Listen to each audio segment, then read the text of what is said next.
Hamle. Yanaş ula. Yanaş ula. Hop dayı hayırdır?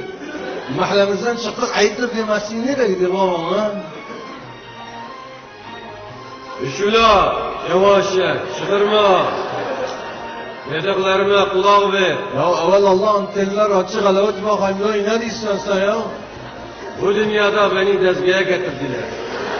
Ahirette de zebaniler her akşam imanımı gevrettiler. Bizim burada bir yer var değilsen belki salafanadır. Her gün milletin ciğerini çıkarıyorlar, şiş yapıyorlar. Vah vah. Bildiğin gibi değil, hamle. Vah vah cebim çıkaydı. Malam ne Erzincan.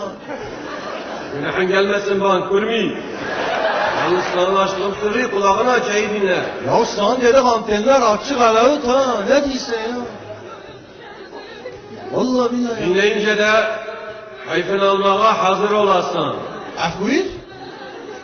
Ben senin babanın ruhuyum. Şimdi oha diyeceğim ama ayıp oluyor hele yumurtla. Kavga geçme ulan, yavaş ye. Edebinle otur, dinle. Ya ben nereden bileyim sen benim babamın ruhusun ya? Ben adamın canlısıyla anlaşamıyorum, ruhuyla nasıl anlaşacağım ya? Hem ne demişler babana bile güvenmeyeceğim. Git Allah aşkına ya. Hamle. Ha. Oğlum Hamle, dünya dönüyor. Bırak dönsün şerefsiz. Bamba, beni dezgeye getirdiler. Hani Şevat amcana söyle olayı aydınlatsın. Bir de Mahfu'ya söyle, o şerefsizlere söylesin yıkılmadım, ayaktayım. Tamam baba söylerim de bu seni dezgeye getiren erzi karalar kim hele onları söyle. Hamlet oğlum, Ha. namus olmuş Bağdanuz. Senin bu erzi kırık amcan beni dezgeye getirdi. Krallığıma göz koydu, ekmeğime mani oldu. Ananla bir olup beni dezgeye getirdiler. Ma Allah'a hak revadır ha. Vah vah demek babamın ruhuysan ha. Beğenmedin, havil. Ya yok beğendim de sen poğuna gitmişsin ya. Ne alakası ya? Ben sana ne dedim o kevaşa kardeşim kulak arkası etme dedim. Sen kalktın kıçını çevirdin adamı. Adam tabii tekmeyi vurduysan. Ne olacak? Ama sen öbür dünyada günleri hoş geçirme abi. Ben 2 haftada onu APS ile senin yanına postalıyorum. Tamam, yer aç ona. Ciğer istiyorsan.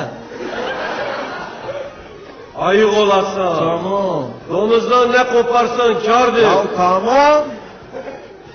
Hayret şey yok. İcabında bize yok, içine pok yani. Sen bu işi böyle bil yani. Tamam. Aman aman ha. Heyecana gelmeyesin. Ya hayret sen beni tanımadın. İcabında biraz onun suyuna, huyuna git. Ver koltuğuna, sıç goruna. Ya sana dedim git tamam. Şimdi zebaniler gelecek gene seni salakhanaya götürecekler. Git Allah aşkına ya. Sana dedim yalan postalıyorum. Canı sıkma. Benim de canımı sıkma ya. Lan güveniyem oğlum. Sağ olasın baba. Biliyorum. Senin kafan Ulu Cami tuvaleti gibi çok çalışıyor. Sen de dezgahaya gelmeyesen. Ayık olasan ha.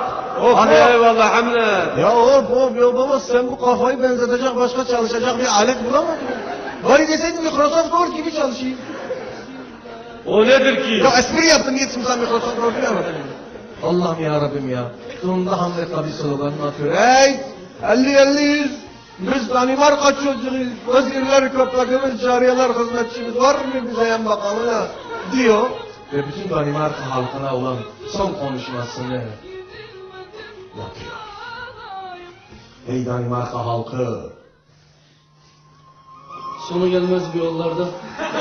Acılarla dolu arkadaş. Her şarkıda hüzünlenen.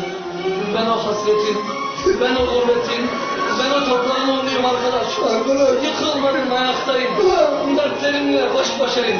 Zalimlere, kötülere ve de şerefsizlere yenilmedim.